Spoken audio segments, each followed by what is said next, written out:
Good morning, students. Welcome to Learners Academy. Good morning. चलिए, तो in this video what we are going to cover, देखो हमने exercise number 13.2 cover करी है last अभी, right.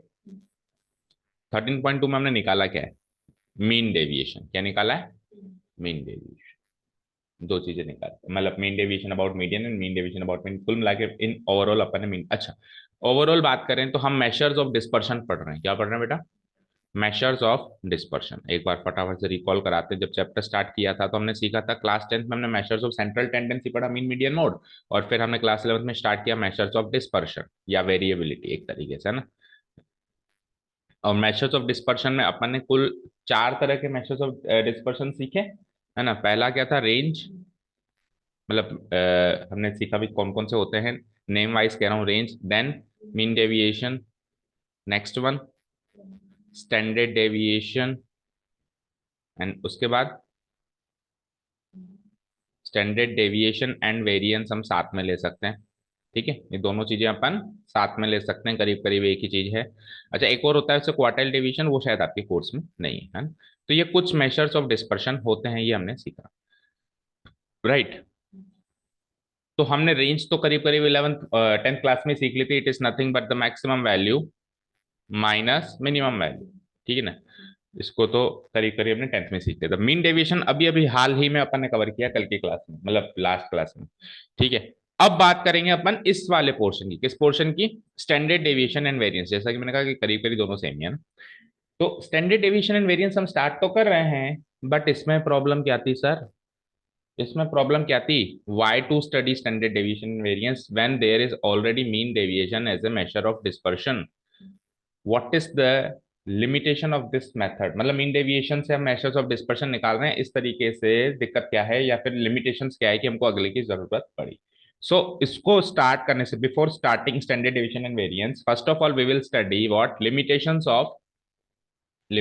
Of mean deviation. हालांकि देखो को एग्जाम में तो क्वेश्चन निकलवाएगा स्टैंडर्ड डेविएशन, लेकिन अपनी पर्सनल नॉलेज के लिए हमको पता होना चाहिए। और एनसीईआरटी में तो मैंने कहा था ना, भागवत गीता होती है। कुछ भी एक कहीं पर भी छोटा सा टॉपिक भी दिव्यान हो ना, ज्यादा अगर आपको लग रहा है कि इसके क्वेश्चंस नहीं आएंगे, और वैसे नहीं है ऐसे लिमिटेशन, मतलब थ्योरेटिकल क्वेश्चंस तो नहीं है कि what are the limitations of mean deviation, but कुछ भी कहीं पर भी कॉलम दिया हुआ है ना, आपको एटलीस्ट रीड आउट जरूर करना है फॉर योर नॉलेज, ठीक है। तो एक बार पहले अपन इसको रीड आउट करेंगे, limitations of mean deviation. In fact we will note it down, in fact we will note it. इसमें पैराग्राफ वाइज दे रखा है, अपन एक दो पॉइंट लिख देंगे, ठीक है। चलो, तो नेक्स्ट टॉपिक, उससे पहले स्टार्ट करने से पहले, स्टैंडर्ड डिवीजन स्टार्ट करने से पहले आप नोट करो limitations of mean deviation. Limitations of mean deviation पढ़ेंगे और पॉइंट बना के लिखेंगे, ठीक है। उससे रीडिंग भी हो जाएगी और थोड़ी बहुत हमारी नॉलेज एनहेंस हो जाएगी, and knowledge is everything. Limitations of mean deviation, ठीक है। चलो, तो स्टार्ट करते हैं। देखो ये क्या कहता है कि फॉर एग्जाम्पल, लेट्स से कि मेरे पास एक एग्जाम्पल है, 0, 10, 20, 30, 40, 50, 60, 70, 80, 1 2 3 4 5 6 7 8 9, चलो ठीक है ना। ये मेरे पास एक डेटा गिवन है, राइट। ये डेटा गिवन। अब इसमें आप, मैंने डेटा जानबूझ के साथ अरेंज किया है ना। इसमें आप चाहे से मीन निकालो, चाहे से आप मीडियन निकालो, दोनों आपका 40 आएगा। दोनों ही क्या आएगा आपका? 40 आएगा। देखो, मीडियन निकालोगे जब आप, तो 1 2 3 4 5 6 7 8 9, तो 9 में बीचों बीच वाली एंट्री पकड़ोगे, ये तो होता है median. What do understand by median? की मिड वैल्यू। तो इसमें जब आप मिड वैल्यू पकड़ोगे, तो 1 2 3 4 पांचवी मिड वैल्यू हो जाएगी। तो मीडियन तो ये आप काफी इजीली देख पा रहे हो, क्योंकि डेटा ऑलरेडी असेंडिंग ऑर्डर में अरेंज्ड है। और अगर आप मीन निकालोगे, तो हमने मीन में भी ये सीखा है, हमने अर्थमेटिक प्रोग्रेशन, ज्योमेट्रिक प्रोग्रेशन सीखा है कि जब कॉमन डिफरेंस सेम होता है तो बीचों बीच वाला एवरेज होता ही होता है ना। या फिर ऐसे भी देख सकते हो, 0 और 80 का एवरेज 40 होता है, 10 और 70 का एवरेज भी 40 होता है, 20 और 60 का भी 40 होता है, 30 और 50 का, और बीचों बीच तो एवरेज है। तो मैंने दो डेटा जानबूझ के एक बार के लिए ऐसा लिया कि दोनों चीज सेम निकल रही है। तो अब अगर आप मीन डेविएशन निकालो, चाहे से आप अबाउट मीन निकालो, चाहे से अबाउट आप मीडियन निकालो, इस 40 से कंसीडर हो जाएगा सब कुछ। 40 से आप डेविएशंस निकालो कैसे, जैसे वही 0 - 40, then what 10 - 40, then what 20 - 40, like this. ठीक है ना। और फिर वही मॉडुलस वोडुलस निकाल के वो सारा काम आप करना स्टार्ट कर दोगे। तो यहां तक तो ठीक था, यहां तक तो कोई दिक्कत नहीं थी, सब कुछ सही चल रहा था। लेकिन डेटा थोड़ा सा ऐसा आ जाए, कैसा कि 50 के बाद मैंने लिख दिया 100, 50 की जगह, फिर मैंने लिख दिया 150, फिर मैंने लिख दिया 200, फिर मैंने लिख दिया 250 लेट्स से। तो अब मीन डेविएशन अबाउट मीडियन जब मैं निकाल रहा हूँ, चेक करो पांचवी एंट्री अभी भी 40 ही है, पहले भी 40 ही थी। तो मीन तो चलो मीन को एक बार हटा देता हूँ, लेकिन मीडियन तो आज भी 40 ही है। अरे तो एक पहले वाला डेटा को भी अब मैं 40 से देख रहा हूँ, और इस वाले डेटा को भी मैं 40 से डेविएशन देख रहा हूँ, तो गलत बात हो गई यार। ये तो एक्चुअली प्रैक्टिकली गलत चीज हो गई ना। पिछले वाले डेटा का डेविएशन भी मैं 40 से देख रहा हूँ जब एंडिंग 80 पे हो रही है। अब जब एंडिंग 250 तक पहुंच गई, तो भी आप डेविएशन एक ही उसी 40 वाली क्वांटिटी से ले रहे हो, 0 से लेके 250 में 40 कहाँ मायने रखता है? 40 इसका सेंट्रल टेंडेंसी का मेजर हो ही नहीं सकता ना। भाई 40 एक ऐसा नंबर हो ही नहीं सकता जो 0 से लेके 250 तक के नंबर को रिप्रेजेंट करे अकेला। ये इनका क्लास का मॉनिटर बन ही नहीं सकता। 0 से लेके 80 तक का क्लास का मॉनिटर, 40 अच्छा लग रहा था सुनने में, लेकिन 0 से लेके 250 अच्छा ही नहीं लग रहा। तो आगे अगर आप मीन डेविएशन निकाल रहे हो उस 40 की मदद से, तो आप गलत निकाल रहे हो। फिर आप कहोगे सर मीन से निकालो, चलो मीडियन से दिक्कत है तो मीन से मैं निकाल लूंगा, हो सकता है थोड़ा आगे बढ़ जाए मेरा मीन, मीन थोड़ा सेंटर में आ जाए। तो एक तरीके से मीन डेविएशन जब आप दो तरीके से निकालते हैं ना, मीन एंड मीडियन से, तो आपका मीन डेविएशन ज्यादा फ्लक्चुएट नहीं करना चाहिए, क्योंकि है तो एक ही चीज ना मीन डेविएशन। आप मीन से निकालो, आप मीडियन से निकालो, आपका जो डिफरेंस है थोड़ा बहुत इधर उधर 19-20 का फर्क होना चाहिए। बट ऐसा नहीं है कि मीडियन के हिसाब से बहुत अलग आ रहा है और मीन मीन के हिसाब से बहुत अलग आ रहा है। इसमें आएगा अलग देखो, क्योंकि इसमें मीडियन तो 40 है और मीन थोड़ा सा 0 और 250 के बीच में, करीब 125 इसके आसपास रहेगा। तो आप एक तो 40 से डेविएशन निकालो और एक 125 के आसपास की एंट्री से निकालो, तो मीन डेविएशन अलग अलग आएगा, मीन मीडियन से और मीन से, मतलब काफी डिफरेंस आएगा। वो बात भी गलत है, वो बात भी गलत है। तो एक तरीके से मीन डेविएशन इतना एक्यूरेट मेजर है ही नहीं, ये इसकी लिमिटेशंस है। अब कब कब हुई लिमिटेशन? जब वेरिएबल या वेरिएंस या वेरिएबिलिटी ज्यादा है। जब बराबर बराबर चल रहा था तब तक तो मीन डेविएशन ठीक है, लेकिन जब 0 10 20 30 यहाँ तक बराबर चला और फिर छलांग मारने लग गया 100 150 200, इस तरीके से जब हायर डिग्री ऑफ वेरिएंस या वेरिएबिलिटी है, तब मीन डेविएशन एक्यूरेट मेजर है नहीं, ये इसकी लिमिटेशन है। इसीलिए अगला मेजर जो आएगा वो आएगा स्टैंडर्ड डेविएशन। पढ़े एक बार, ये मैंने एक एग्जांपल से समझाया, यही सारी बात इसमें लिखी हुई है। ठीक है ना। अच्छा दूसरी चीज, आप जनरली कभी देखोगे ना, तो मीन डेविएशन अबाउट जो मीन होता है ना, वो करीब करीब ज्यादा आता है किससे? मीन डेविएशन अबाउट मीडियन से। ठीक है ना। तो वो भी एक लिमिटेशन बताई हुई है कि जब मीन डेविएशन बात एक ही है तो ज्यादा क्यों आ रहा है ना, करीब करीब ज्यादा आता है इससे, तो वो भी बराबर आना चाहिए। तो इसलिए इसने कहा हटाओ मीन डेविएशन को, मीन और मीडियन दोनों ही हटाओ, आप तो स्टैंडर्ड डेविएशन की बात करो। ठीक है। चलो एक बार इसको रीड आउट कर लेते हैं पैराग्राफ को। What does it say that where the degree of variability is very high, अभी अभी बात बताई। तो मीडियन जो है करेक्ट रिप्रेजेंटेटिव है ही नहीं। तो जब मीडियन ही करेक्ट रिप्रेजेंटेटिव नहीं है, तो mean deviation about median correct कैसे होगा? जब मीडियन ही सही नहीं है तो मीन डेविएशन अबाउट मीडियन कैसे सही होगा? पहली चीज ये। दूसरी चीज, जब आप सम ऑफ डेविएशन, जब आप मीन डेविएशन अबाउट मीन निकालते हो, तो आप सम ऑफ डेविएशंस करते हो, जैसे एक्स आई माइनस एक्स बार करते हो, उसका कॉलम करते हो, फिर उसका सम ऑफ डेविएशंस करते हो। सम ऑफ डेविएशन में माइनस साइन भी, मतलब मॉडुलस से हटा, मॉडुलस लगा देते हो माइनस साइन इग्नोर करके, और उसके बाद फिर आप सम ऑफ डेविएशन करते हो। तो ये ज्यादा आएगा किससे? सम ऑफ डेविएशन फ्रॉम मीडियन। अभी अभी मैंने बताया कि मीन डेविएशन अबाउट मीन ज्यादा आएगा, मीन डेविएशन अबाउट मीडियन। इसीलिए भी मीन डेविएशन अबाउट मीन जो है वेरी साइंटिफिक, इतना ज्यादा साइंटिफिक लॉजिकल या एक्यूरेट मेजर नहीं है। ठीक है ना। इसलिए बहुत सारे केसेस में क्या होता है, मीन डेविएशन हमको अनसेटिस्फैक्टरी रिजल्ट देता है। दूसरी, also mean deviation is calculated on the basis of absolute values. आप माइनस साइन इग्नोर कर देते हो, वो भी गलत है। ये भी एक तीसरा लिमिटेशन बताया, आप माइनस साइन कैसे इग्नोर कर देते हो किसी का ना, मॉडुलस लगाने का मतलब क्या है? माइनस साइन इग्नोर कर देना। तो वो भी गलत है ना। And therefore can not be subjected to further algebraic treatment, यानी कि अब आपके पास हाथ में जो वैल्यू है ना, इसको आप एक्यूरेट, इसको आगे फर्दर प्रोसेस नहीं कर सकते, क्योंकि आपने बड़ाई बड़ाई इलॉजिकल तरीके से निकाली है वैल्यू। कैसे? माइनस साइन इग्नोर करके एक नंबर से उसका साइन ही छीन लिया।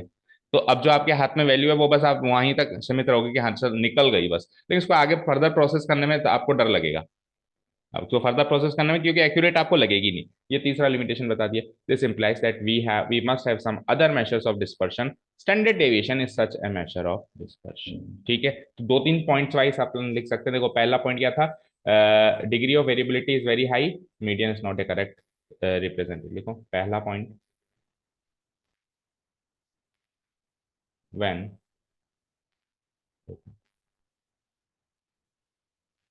When degree of variability, when degree of variability is very high, is very high,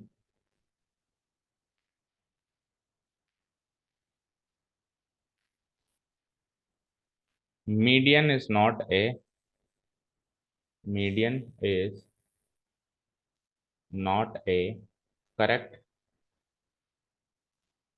measure, correct measure of central tendency। जब मीडियन ही करेक्ट नहीं है तो मीन डेविएशन अबाउट मीडियन भी करेक्ट नहीं होगा ना। सो so mean deviation about median is also not,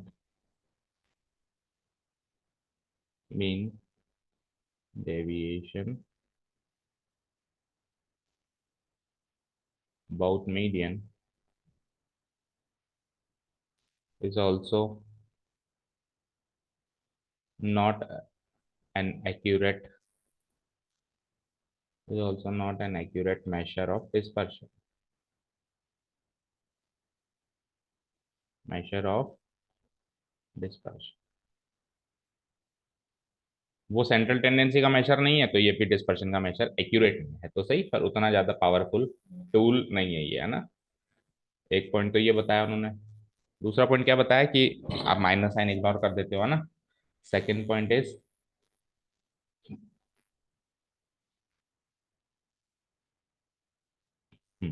while calculating,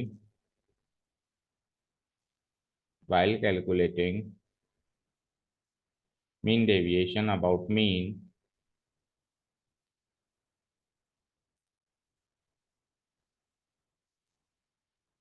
about mean, we take the absolute values, we take the absolute values। जैसे तो आप क्लास 11th में हो तो इस बात को बच्चों की भाषा में तो कहते हैं एब्सोल्यूट वैल्यू लेना, है ना। लेकिन एडवांस भाषा में, बड़ों की बातों में क्या कहते हैं इसको, मॉडुलस फंक्शन लगाना, है ना। फंक्शंस एंड रिलेशन सीख चुके हो आप, तो बड़ों की भाषा में क्या कहते हैं इसको, फंक्शन लगाना, मॉडुलस फंक्शन लगाना, है ना। We take the absolute values, that is we ignore the minus sign, that is we ignore the minus sign, minus sign. Hence, hence mean deviation about mean, क्या कहा था भाई, आगे फर्दर ट्रीट नहीं कर सकते ना। Mean deviation about mean may give unsatisfactory results, mean deviation about mean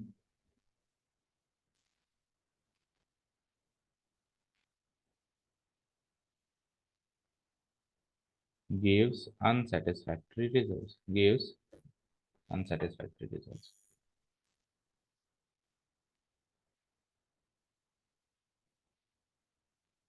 ठीक है, वैसे तो देखो चांसेस बिल्कुल 1% के भी नहीं है ये ऐसा क्वेश्चन आ जाएगा, आ जाए तो कर देना 3 पॉइंट में लिख के। ठीक है, और तीसरा पॉइंट उन्होंने कहा है कि mean deviation about mean generally क्या आता है, बड़ा होता है मीन डेविएशन अबाउट मीडियन से। ठीक है ना, also mean deviation is calculated, उन्होंने, ये तो हो गया ना।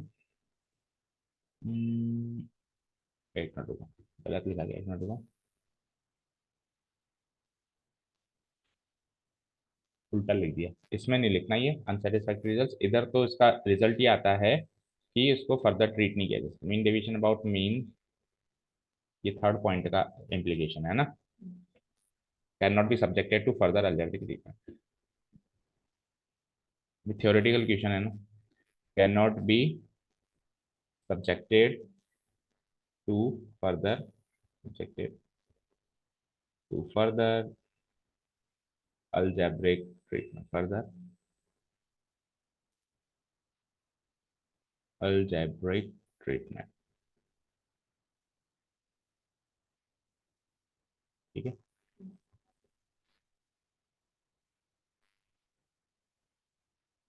ठीक है। उसके बाद फिर क्या है कि मीन सम ऑफ डेविएशंस करते हैं तो more than sum of deviation from median आ जाता है।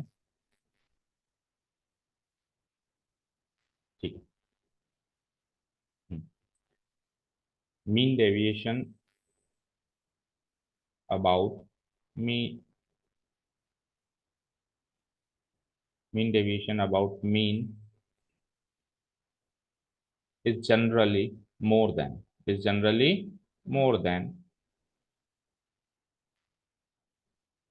ग्रेटर देन भी लिख सकते हैं, more than mean deviation about median, more than या greater than mean deviation about median.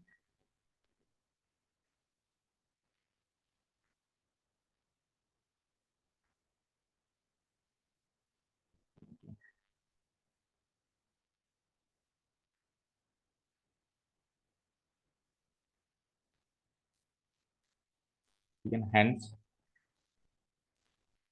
Mean deviation में give unsatisfactory results, mean deviation can give may give unsatisfactory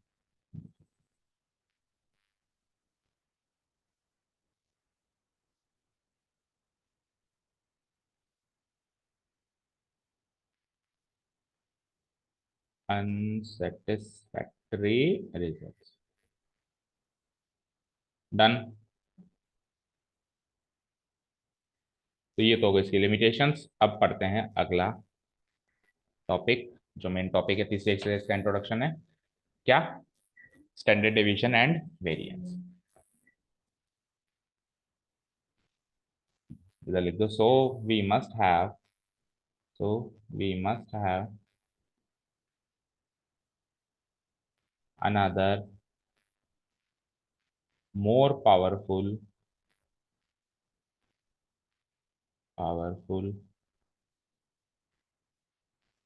and accurate, powerful and more accurate tool as a measure of dispersion।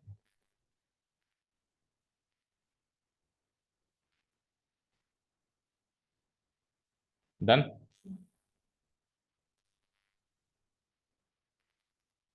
ठीक है, तो लिखो आप another tool पे आ चुके हैं अपन।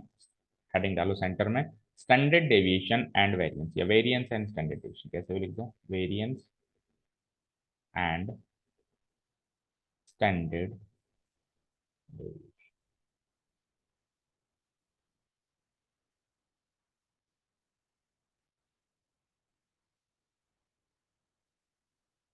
ठीक है, ओके। अब देखो, बात करते हैं, स्टार्ट करते हैं। तो अपन पहले क्या कर रहे थे और अब क्या करेंगे, उससे डिफरेंस पकड़ेंगे, है ना। उससे क्या होगा, फॉर्मूला याद हो जाएगा। तो पहले मीन डेविएशन में अपन क्या कर रहे थे, अब मीन डेविएशन अबाउट मीडियन को तो छोड़ दो, एक बार मीन की बात करते हैं ना। तो मीन डेविएशन अबाउट मीन में अपन क्या कर रहे थे, हर एक एंट्री का मीन से डेविएशन ले रहे थे, और फिर डेविएशन लेकर क्या कर रहे थे, एब्सोल्यूट वैल्यू ले रहे थे, फिर एब्सोल्यूट वैल्यू लेकर क्या कर रहे थे, नंबर ऑफ ऑब्जर्वेशन से अपन उसको डिवाइड कर रहे थे, है ना। एक तरीके से उसके एब्सोल्यूट वैल्यू का एवरेज मीन ले रहे थे, है ना। अभी भी अपन क्या करेंगे, डेविएशन लेंगे मीन से, पहले भी ले रहे थे, पहले भी ले रहे थे, लेकिन उसमें अपन क्या कर रहे थे, एब्सोल्यूट वैल्यू ले रहे थे। तो वो लिमिटेशन हो गई एब्सोल्यूट वैल्यू लेना कि यार ऐसे कैसे, माइनस साइन इग्नोर कर दिया। तो अब अपन क्या करेंगे, एब्सोल्यूट वैल्यू ना लेकर स्क्वायर कर देंगे। क्या कर देंगे, पहला डिफरेंस स्क्वायर कर देंगे, और उसके बाद फिर वो स्क्वायर्स जो हमको मिल गए, उसी का अपन क्या कर देंगे, मीन निकाल लेंगे, है ना। एक तरीके से वेरिएंस निकालना भी मीन, डेविएशंस का मीन निकालना है, वो भी डेविएशंस का मीन निकालना था, ये भी डेविएशंस का मीन निकालना है। लेकिन उधर डेविएशंस का मीन निकालने से पहले एब्सोल्यूट वैल्यू करते थे, यहाँ पे डेविएशंस का मीन निकालने से पहले होल स्क्वायर कर देंगे। ठीक है, बाकी करीब करीब प्रोसेस सेम है, और फिर एक अनदर मेथड डेवलप होगा, उसकी भी बात करेंगे। ठीक है, तो लिखते हैं हम यहाँ पे, वेरिएंस इंस्टेंट डेविएशन में भी पहला टॉपिक क्या आ जाएगा, वेरिएंस। सब टॉपिक क्या आ जाएगा, वेरिएंस। क्योंकि डायरेक्ट फॉर्मूला भी मैं चाहूँ तो बता सकता हूँ कि ये डायरेक्ट फॉर्मूला, चलो शुरू करो एक्सरसाइज। बट डिफरेंस समझ में आना चाहिए कि उधर क्या कर रहे थे, इधर क्या कर रहे थे, और सिमिलैरिटी भी पता होनी चाहिए कि एक चीज तो है वो सेम करते हैं, क्या डेविएशन निकालने का काम तो अपन सेम करते हैं। अच्छा, मीन डेविएशन अबाउट मीन भी था, मीन डेविएशन अबाउट मीडियन भी था, लेकिन वेरिएंस और स्टैंडर्ड डेविएशन जो अपन निकालते हैं वो हमेशा मीन से निकालते हैं। यहाँ पे मीडियन का कोई रोल है ही, मीडियन का कहीं भी जिक्र नहीं है दूर दूर तक, सब कुछ मीन पे डिपेंड करेगा। ठीक है, सो वेरिएंस। तो पहले मैं बताता हूँ पहले क्या करते थे। Previously previously we studied that mean deviation is mean mean deviation is, क्या है मीन डेविएशन बताओ? is the mean of mean of deviation, नहीं, mean of absolute values of mean of absolute values of deviations,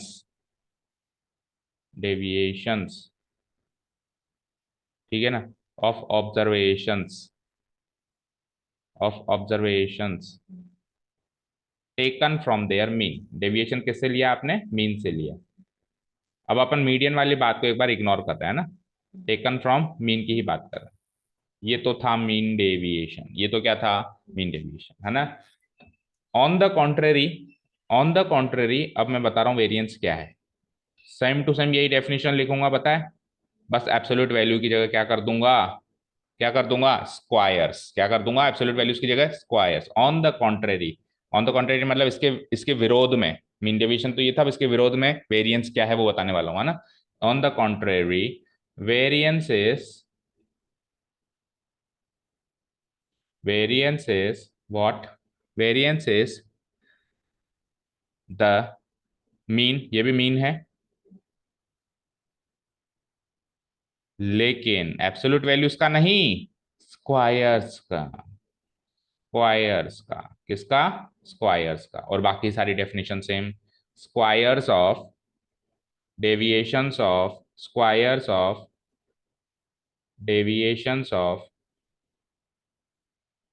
observations taken from their mean, observations taken from taken from their mean। Done. तो definition तो समझ में आ गई कि बेटा, taken from their mean, definition तो समझ में आ गई।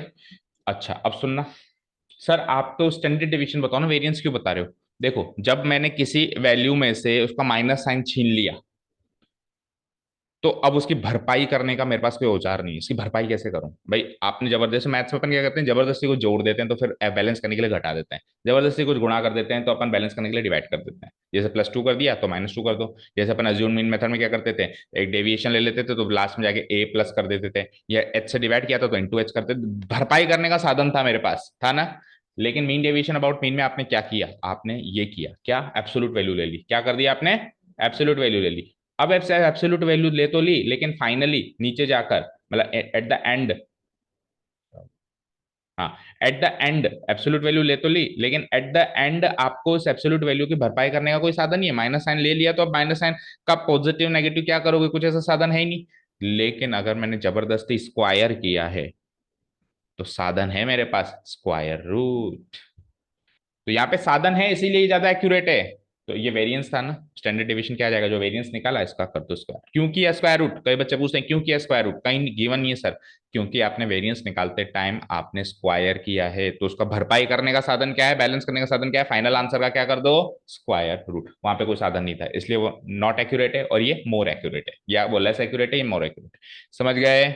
ठीक है। So on the contrary mean deviation variance की डेफिनेशन ये हो गई।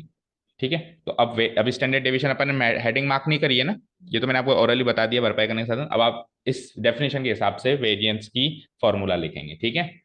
That is that is variance of x को बेटा, अच्छा, इट इज डिनोटेड बाय लिख दो पहले, उसके बाद फिर अपन सीधा लिखने फॉर्मूला लिखने जा रहे हैं। It is denoted by, it is denoted by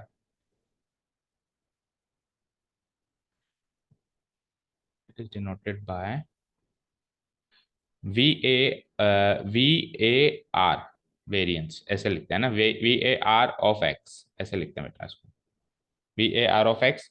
और दूसरा इसका जो स्टैंडर्ड नोटेशन है वो है इस तरीके का, एक सिग्मा लग जाता है। इसको क्या पढ़ते हो आप, सिग्मा पढ़ते हो ना, स्टैटिस्टिक्स के स्टूडेंट्स को बताना चाहिए इसको सिग्मा।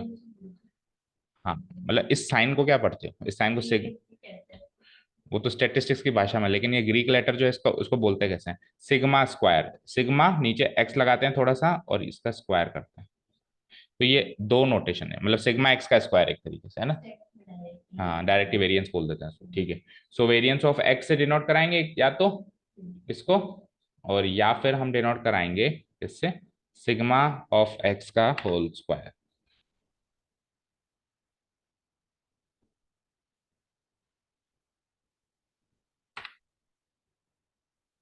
डन। अब इसका फॉर्मूला लिखो, दैट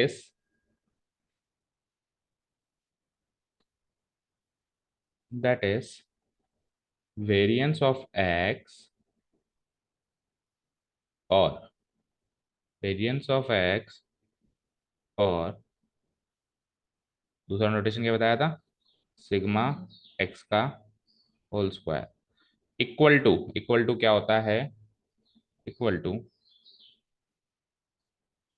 फॉर्मूला आने जा रहा है। मैंने क्या कहा था, डिफरेंस पकड़ो आप, तो डिफरेंस क्या था, देखो समेशन, क्या करते थे अपन, समेशन है ना। उसके बाद चलो फ्रीक्वेंसी वाले अभी बात नहीं करेंगे, उस वाले फॉर्मूले की बात नहीं करेंगे, फ्रीक्वेंसी आती थी है ना। सादा में क्या फॉर्मूला होता था, x I minus X bar का मॉडुलस होता था। बस मॉडुलस की जगह क्या करना है, स्क्वायर करना है, whole divided by n, that's it. बताओ कुछ डिफरेंस, कुछ भी नया लगा के नहीं है। वहां पे मॉडुलस करते थे, अभी अपन ने होल स्क्वायर कर दिया। ये वेरिएंस निकल रहा है, अभी जब अपन स्टैंडर्ड डेविएशन निकालेंगे तो फाइनल आंसर का भरपाई करने के लिए क्या कर देंगे अपन, स्क्वायर रूट कर देंगे। ठीक है समझ आया, होल स्क्वायर। अब लगे हाथ आपको, ये तो सारी चीज पता ही है कि जब अपन मीन डेविएशन करते थे तो मीन डेविएशन में जैसे ही एफ आई आ जाता था तो एफ आई मल्टीप्लाई हो जाता था, दैट्स इट, बस इतना ही तो डिफरेंस रहता था। तो लगे हाथ वो दूसरा फॉर्मूला भी लिख लो। ये तो हो गया आपका एक तरीके से अनग्रुप्ड डेटा का फॉर्मूला, ठीक है ना। किसका फॉर्मूला है, सामने डाल देंगे अपन, फॉर अनग्रुप्ड डेटा। एक बार इसको मैं ब्रैकेट में पैक कर दूं, फाइनल फॉर्मूला मिल चुका है हमको, मेन फॉर्मूला तो यही है, और फिर इससे बाकी सारे फॉर्मूले बने हुए।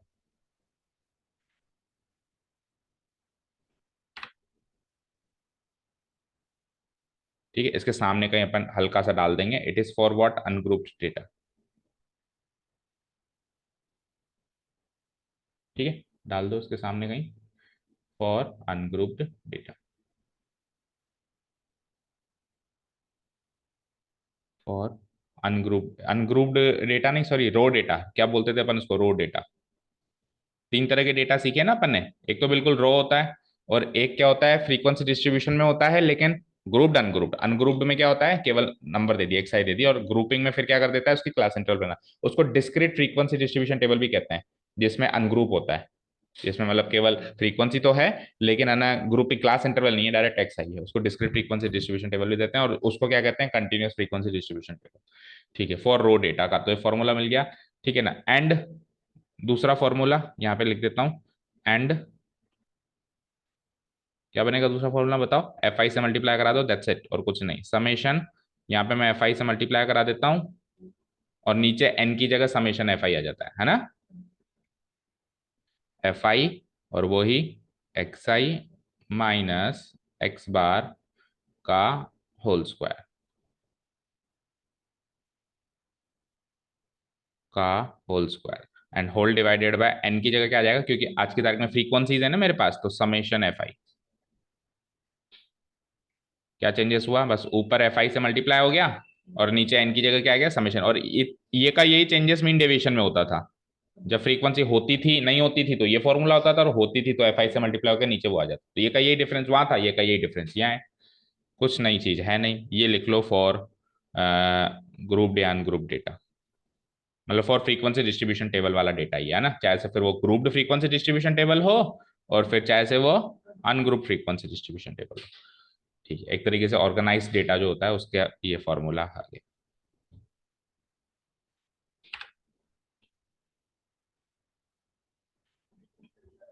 ठीक है, डाल दो उसके आगे for frequency distribution table,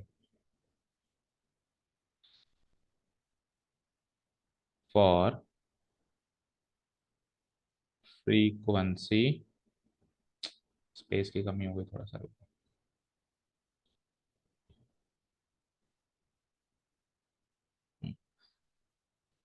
for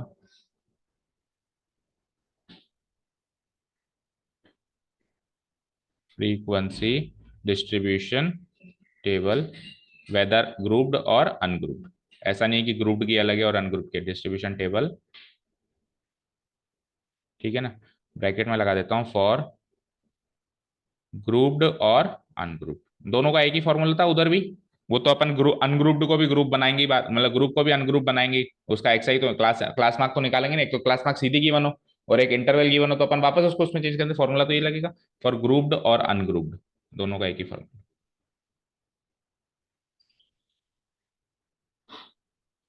done, इतना काम हो गया, ठीक है। तो एक छोटी सी हेडिंग डालो, उसके बाद फिर सेकंड फॉर्मूला की बात करेंगे। छोटी सी हेडिंग, स्टैंडर्ड डेविएशन क्या है? Standard deviation is just the square root of variance, है ना। Standard deviation,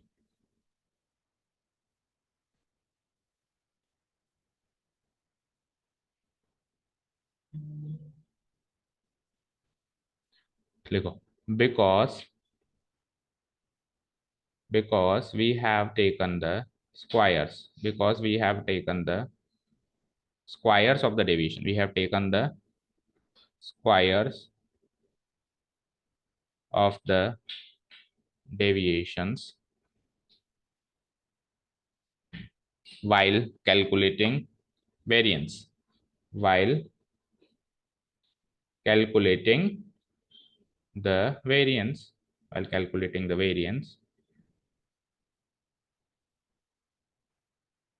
So so to balance it, so to balance it, इसको बैलेंस करने के लिए या करेक्ट मेजर पे पहुंचने, so to balance it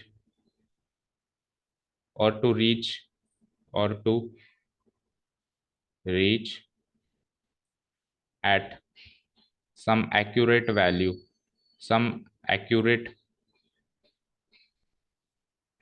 value of measure of dispersion, accurate value of measure of dispersion,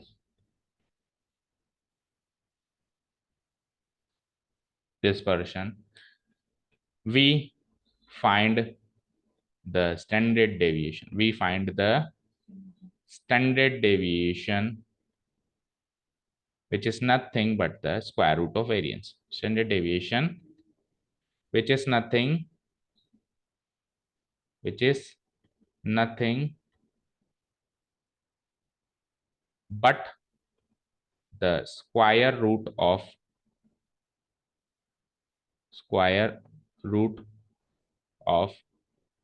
variance,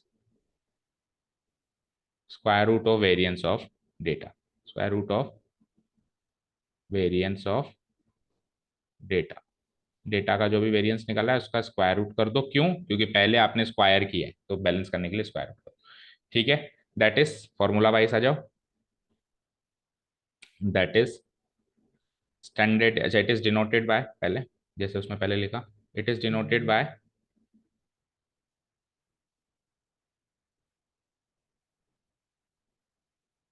it is denoted by, simply S D लिख देते हैं, एस डी और नीचे एक्स लगा देते हैं, एस डी ऑफ एक्स, है ना। और या फिर वो जो अपन ने सिग्मा का स्क्वायर किया था ना, अभी अपन सिंपली सिग्मा लिख देंगे और सिग्मा ऑफ एक्स, स्क्वायर नहीं करेंगे क्योंकि स्क्वायर कर देंगे तो वेरिएंस है वो, ठीक है। कर दो उसको पैकेट में पैक और फिर फॉर्मूला लिखो, एस टी ऑफ एक्स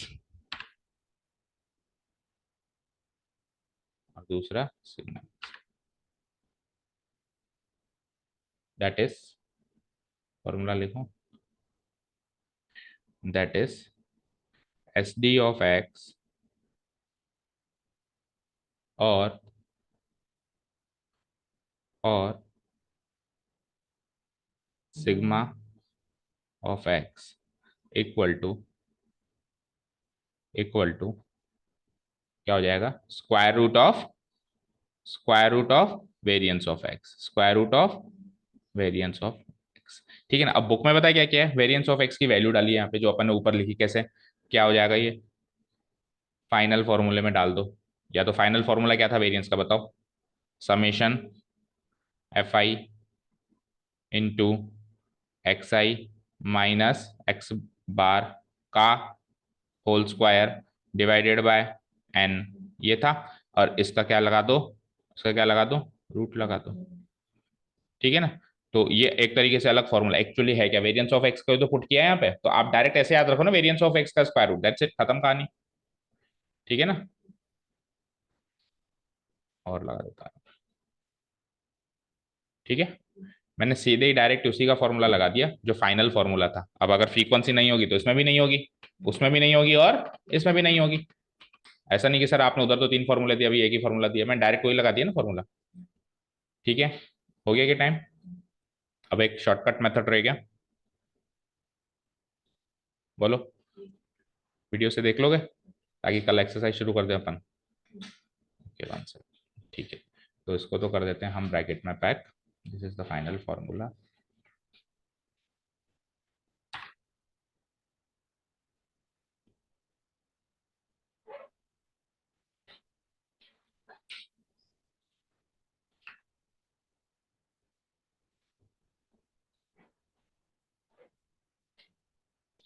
ठीक है, this is the final formula. अब एक पॉज मारते हैं और फिर आप देख लेना वीडियो, है ना।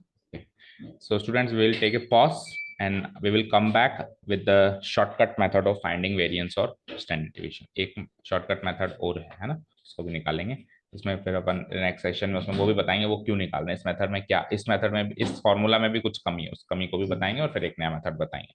तो 5 से 10 मिनट का सेशन और रहेगा। सो अभी के लिए पॉज कर रहे हैं, फिर वापस आते हैं। ओके।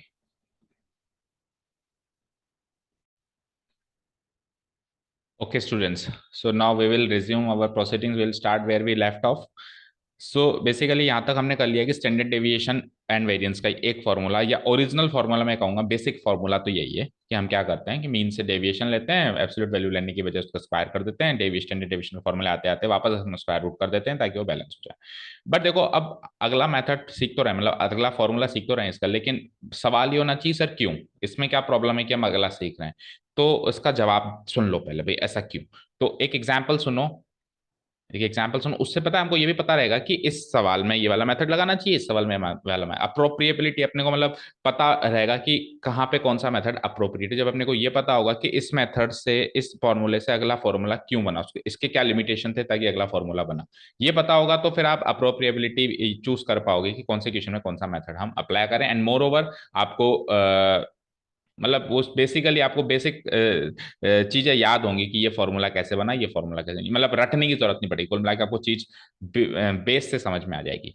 ठीक है। तो एक एग्जांपल लेता हूं मैं। लेट्स से कि मेरे पास कुछ भी एक डेटा है, जैसे कि 7, 10, 20, 19, नहीं 19 नहीं, ऐसा नहीं, ऑर्डर में ले लो, 29 ले लो, कुछ भी लिया है मैंने रेंडमली, मैं चीज जो पकड़ना चाहता हूँ मैं उसको, उस पर ध्यान दो आप। 45 लेट से, अब मैंने इसका मीन नहीं निकाला है भी, है ना, मैंने इसका मीन नहीं निकाला है। और मान लो कि मीन आ रहा है, लेट से करीब करीब बीच की वैल्यू देख लूँ तो ऐसे मान लो 139/3 आ रहा है मेरा मीन, ऐसे मान लो। अब पता नहीं एग्जैक्ट कैलकुलेट करने में कि सर आपने गलत निकाला है, ऐसे मान लो ऐसा मीन आ रहा है, ऐसा कोई भी अनयूजुअल मीन आ रहा है। अनयूजुअल मीन का मतलब है कि ऐसा मीन आ रहा है जिसको आपको राउंड ऑफ करने की जरूरत पड़ रही है, अप्रोक्सीमेट वैल्यू रहनी, जैसे इसको, इसका मीन, इसको मैं सॉल्व करूँ तो 3 4 इतना बड़ा वैल्यू आएगा नहीं, 139 लिख दिया मैंने।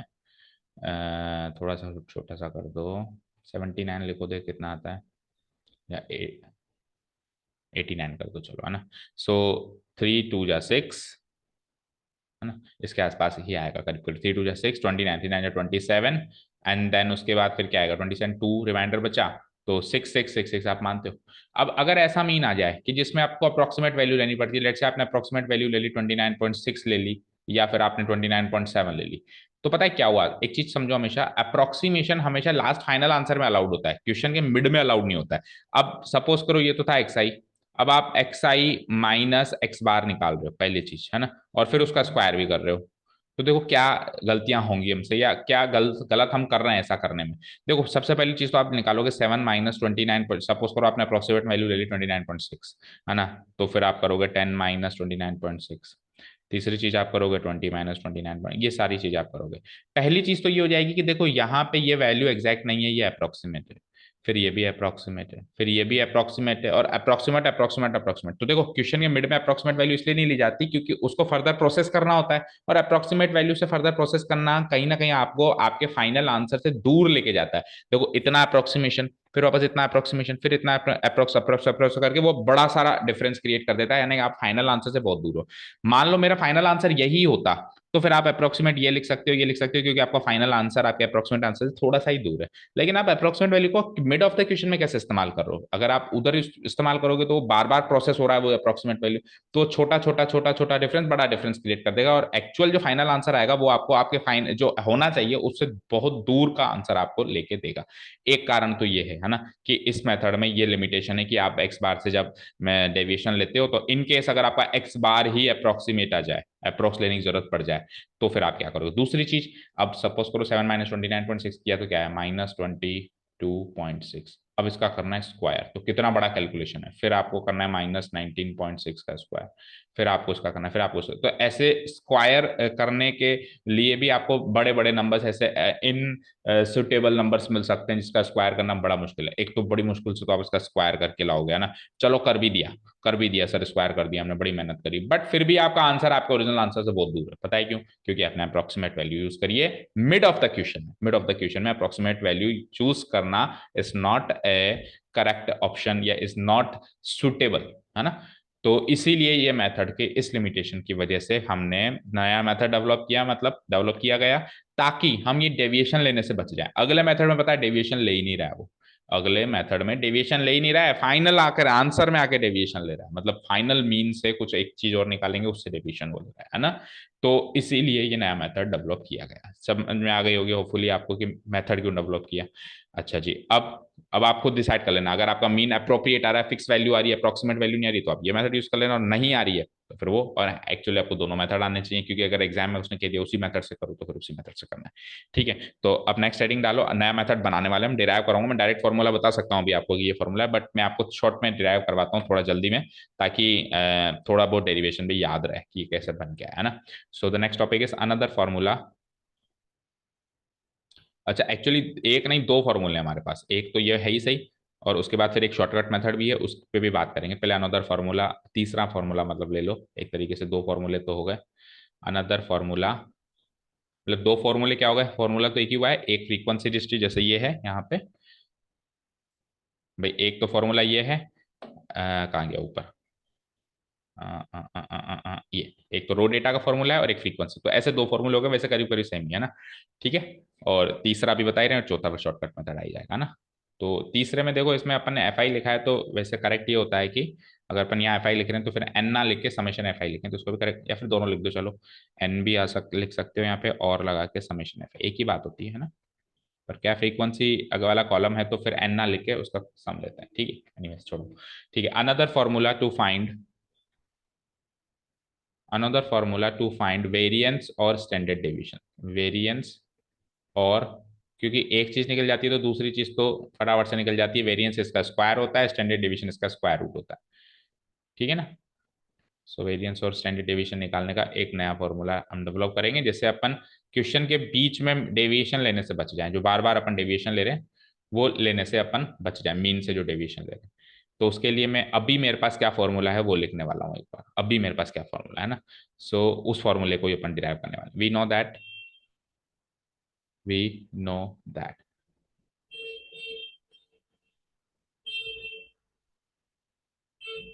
ठीक है, we know that variance of X is what,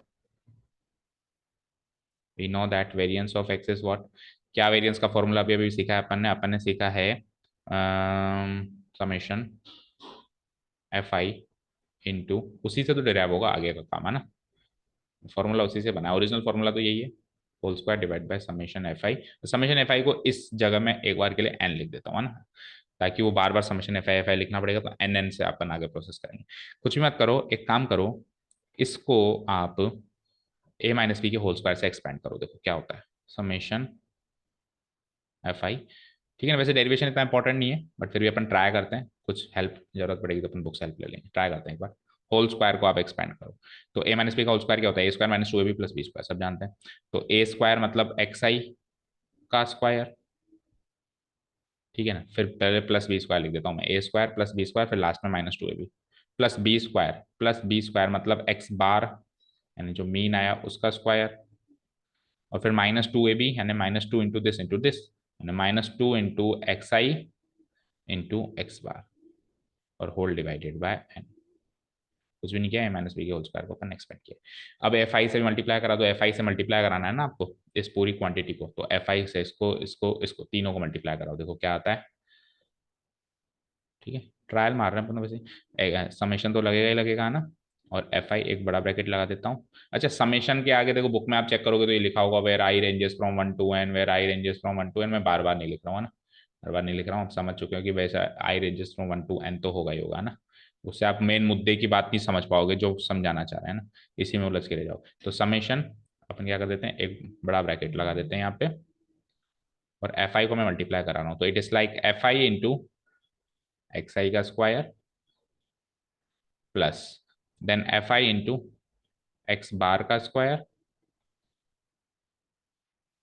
minus F I, two पहले लिख लेता हूँ constant term, F two into F I into X I into X bar, और ये ब्रैकेट क्लोज डिवाइडेड बाई,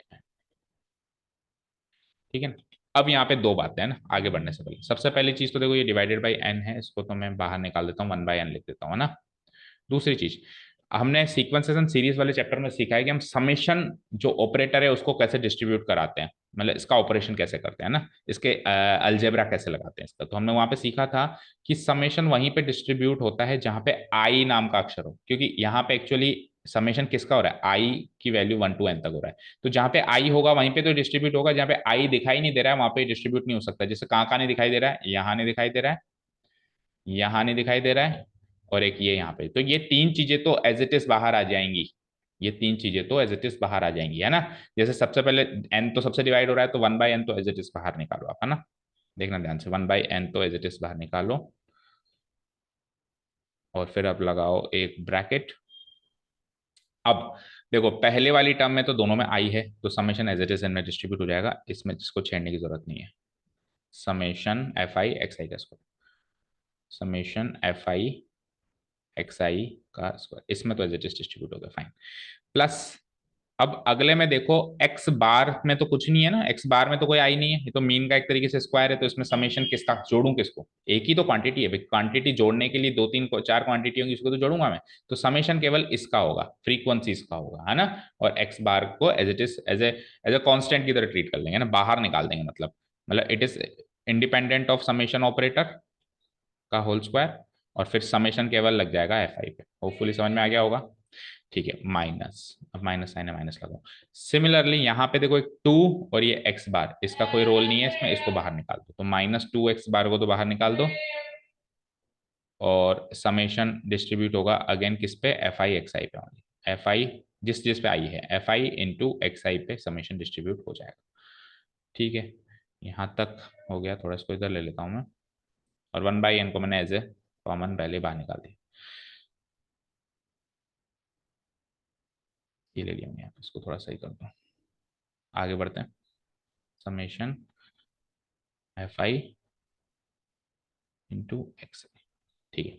अब आप कुछ कुछ चीजों को पहचानो, देखो सबसे पहली चीज तो समेशन एफ आई क्या होता है वो पहचानो, ये एन होता है, और समेशन एफ आई एक्स आई क्या होता है, ये एक्चुअली एक्स बार होता है, समेशन एफ आई एक्स बार नहीं होता है, समेशन एफ आई एक्स आई के नीचे अगर ये एन लगा दो तो ये एक्स बार होता है ना, मतलब ये एक्स बार बन सकता है, ये बन सकता है, कौन कौन बन सकता है, ये बन सकता है, ये बन सकता है,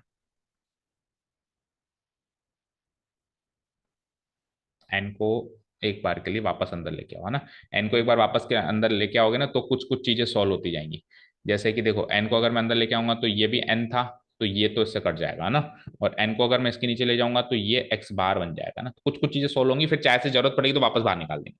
ठीक है, okay, so one by n को मैं अंदर लेके आता हूँ तो सबके नीचे आएगा, summation F I into X I का स्क्वायर डिवाइडेड बाई एन, इसके नीचे भी आ गया, प्लस एक्स बार का स्क्वायर तो रहेगा ही रहेगा, और समेशन एफ आई क्या होता है, एन होता है, और इसके नीचे एन, ये अगले स्टेप में काट देंगे, माइनस 2x बार, और समेशन एफ आई एक्स आई के नीचे एन है, देखो ध्यान से देखो, ये समेशन एफ आई एक्स आई के नीचे एन है, मैं एक ही स्टेप में कर दूं क्या, समेशन एफ आई एक्स आई के नीचे एन है, तो एक्चुअली ये तो मीन ही है, ये तो एक्स बार ही है ना भाई, ये तो एक्चुअली एक्स बार ही है, ठीक है ना।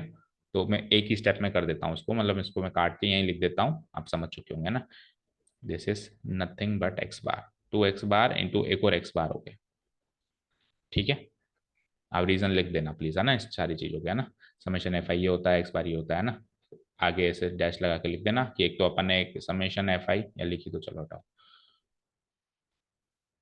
इसका रीजन है कि बिकॉज एक तो समेशन एफ आई एन होता है, वो अपन ने यूज किए यहाँ पे, and summation F I X I divided by N equal to X bar होता है, ये भी अपन ने यूज की, ये दो बातें अपन ने यहाँ पे यूज की, ठीक है। चलते हैं नेक्स्ट, इक्वल टू, थोड़ा सा और सॉल्व करते हैं इसको, देखो एन से एन तो काट दो, ये एन से एन काट दो, ठीक है, और ये एक्स बार इंटू एक्स बार क्या हो जाएगा, 2x बार का स्क्वायर हो जाएगा, है ना, और इधर प्लस एक्स बार का स्क्वायर है, देखो क्या हुआ इसके बाद, summation F I X I का तो स्क्वायर डिवाइडेड बाई एन है, प्लस देखो एन से एन कट गया तो क्या हो गया, एक्स बार का स्क्वायर माइनस 2x बार का square, X bar into X bar, two X, X bar into X bar का स्क्वायर, और टू लगा हुआ है ही सही।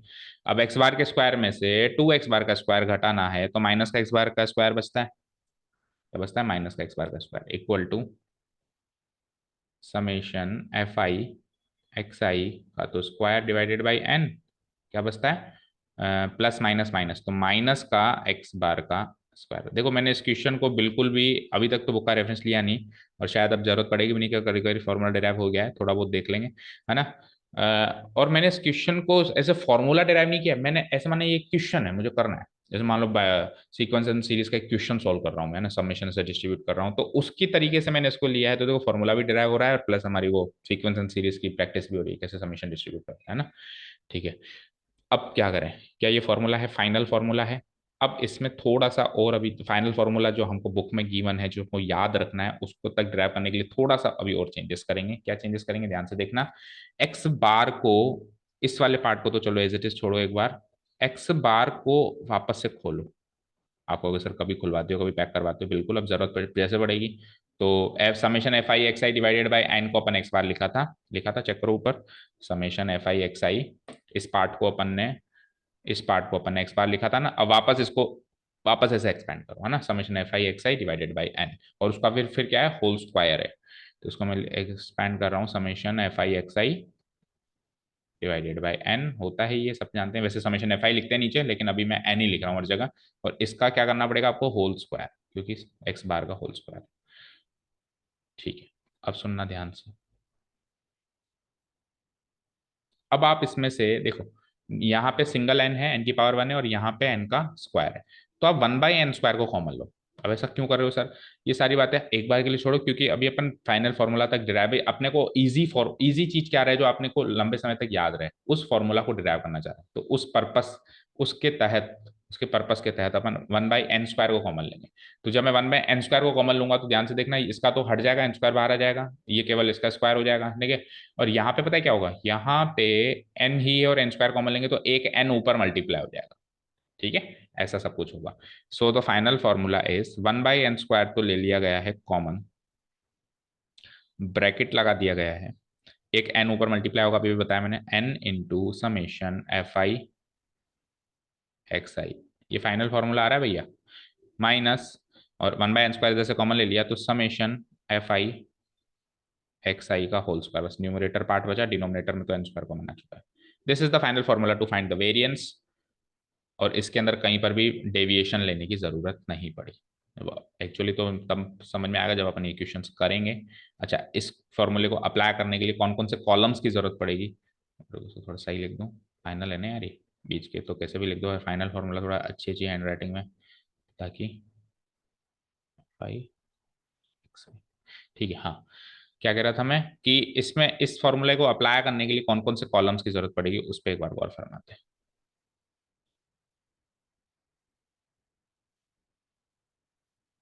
देखो, उसमें अपने को क्या चाहिए होता था, एक्स आई तो गिवन होता था। एक्स आई फ्रीक्वेंसी भी लेट से मान लो गिवन होती थी, ये दो चीजें गिवन होती थी, तो अपन क्या करते थे, एक्स बार निकालते थे पहले, x I minus X bar, और फिर अगला कॉलम होता था x I minus X bar का स्क्वायर। ये तो वो तीन चार पांच कॉलम, और फिर फ्रीक्वेंसी इंटू फ्रीक्वेंसी से मल्टीप्लाई करना होता था, frequency into X I minus X bar का होल स्क्वायर। ये तो बेसिक फॉर्मूला है। तो करीब दो तो गिवन होते थे, तीन कॉलम इसमें बनते थे, पांच कॉलम। अब इसमें देखो, एक्स आई गिवन होगा, एफ आई गिवन होगा, ये तो गिवन होंगे, दो कॉलम जैसे होंगे। अब अपने को क्या चाहिए होगा, एक तो एक्स आई का स्क्वायर चाहिए होगा, ठीक है। तो एक्स आई जैसे ही गिवन हो तो उसका स्क्वायर कर दूंगा मैं, एज इट इज जैसे कि जैसे उसका स्क्वायर कर दूंगा, है ना। तो एक कॉलम ये बनेगा। उसके बाद फिर क्या करना है, एफ आई को दोनों से मल्टीप्लाई कराना है, एफ आई को एक्स आई से भी मल्टीप्लाई कराना है, एफ आई को एक्स आई के स्क्वायर से मल्टीप्लाई कराना है, एफ आई इंटू एक्स आई बनेंगे इसमें पांच कॉलम। और F I into X I का जो स्क्वायर किया था ना तीसरा कॉलम, उससे मल्टीप्लाई, एफ आई को दोनों से कराना है, इससे भी, देखो इससे भी, जो गिवन है और जो स्क्वायर निकाला है उससे भी। और फिर सम किसका करना है, एक तो इसका सम करना है, समेशन एफ आई तो करना ही होता है क्योंकि एन चाहिए, है ना।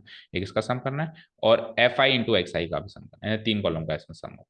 और फिर इन तीनों कॉलम को यहाँ देखो, ये जो निकाला है वो तो यहाँ इसका स्क्वायर यहाँ लगेगा, और एक दो जगह लगेगा ये तो, समेशन एफ आई।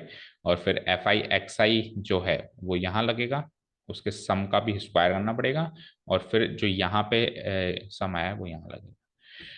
तो ये पांच कॉलम तैयार होंगे इस मेथड से जब अपन करेंगे, बट ये ज्यादा पावरफुल और ज्यादा एक्यूरेट मेथड होगा, क्योंकि इसमें अप्रोक्सीमेशन की अगर गुंजाइश है तो वो लास्ट में जाके है, स्टार्टिंग में कहीं पर भी अपने को देखो एक्स आई माइनस एक्स बार तो कहीं किया ही नहीं अपन ने इस पूरे पांचों कॉलम से, अपन ने सीधे इसका स्क्वायर कर दी।